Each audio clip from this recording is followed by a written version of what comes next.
Hey guys, it's Sam with Celebrity Workout Routines. Welcome to the video. In today's video, we'll be discussing Christian Bale's diet plan. And if you've seen any of the Batman movies, you know that he is one stacked dude and he got into ridiculous shape for his role. So let's dive right in and discuss exactly how he designed his workouts in order to build that type of physique.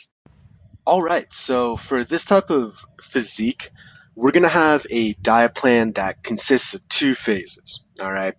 And phase one is essentially called the bulking phase, where your primary goal is to build muscle.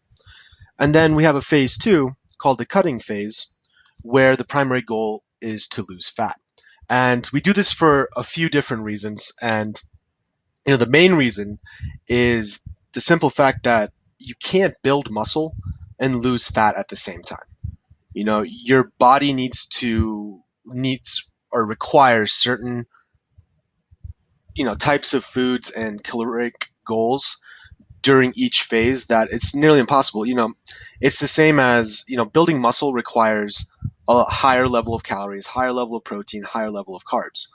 Where on the inverse side, losing fat requires high protein to maintain that muscle mass, but you need to drop the calories. So, being able to target between muscle and fat and going back and forth is what's going to give us this type of cyclical workout scheme. And you might need to go through a few of these rotations before you get to your ideal physique. But the main thing to take away here is the fact that we do need to split this into two phases and we shouldn't have those goals overlapping. If you're focused on building muscle, don't really worry about, gaining any fat at that point. Like, it's going to happen. Like, when you're building muscle, you will gain fat as well. And when you're losing fat, you will lose some muscle as well. So, as long as we think of this as two phases, another great reason why this helps is makes your caloric requirements every day and setting that diet plan. It makes that more easily defined. It makes it easier to follow. So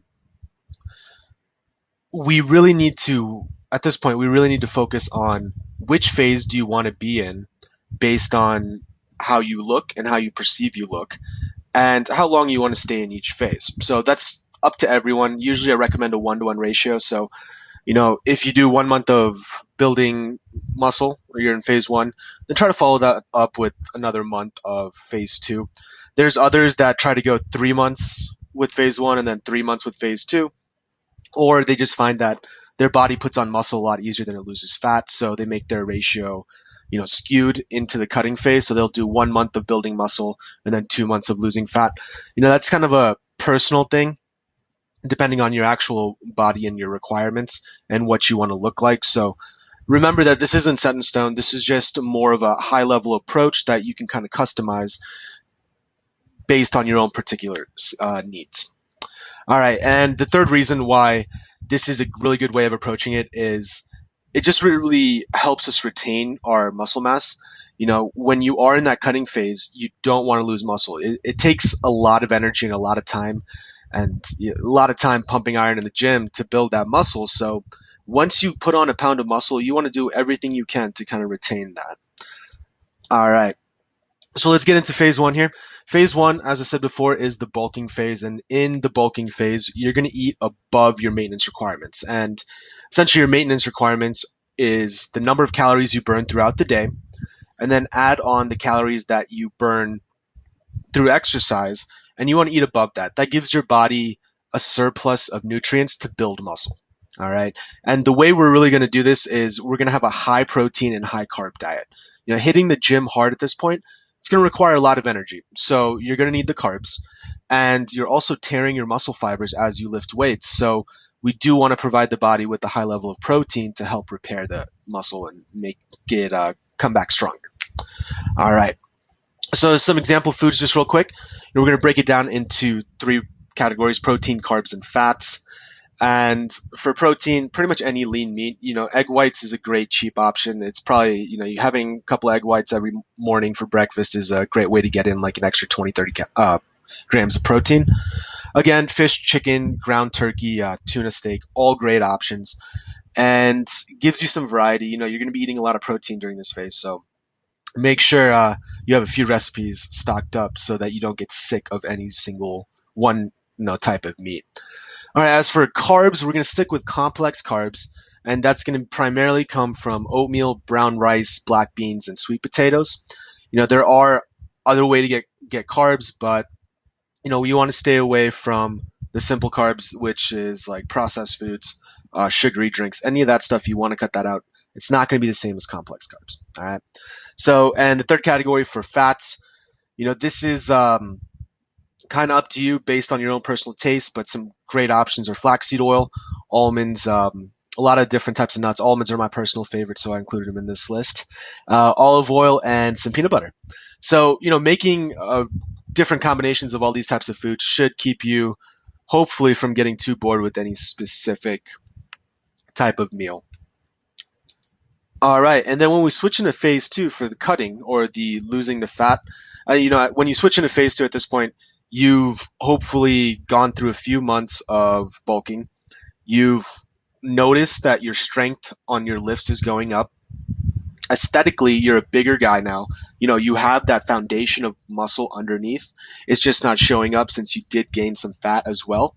So once you feel as though you have put on enough size, you switch back to phase two or switch to phase two.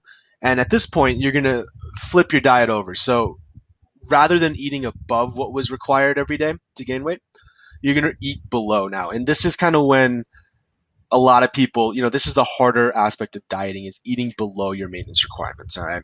And as for the actual foods you're going to eat, you can eat the exact same type of foods, but you're going to restrict carbs at this point. All right. You're going to stick to high protein. And the reason we still stick with protein is that you work so hard to gain that muscle. So you do want to keep fueling your body with protein so that during workouts you are retaining as much muscle mass as you can.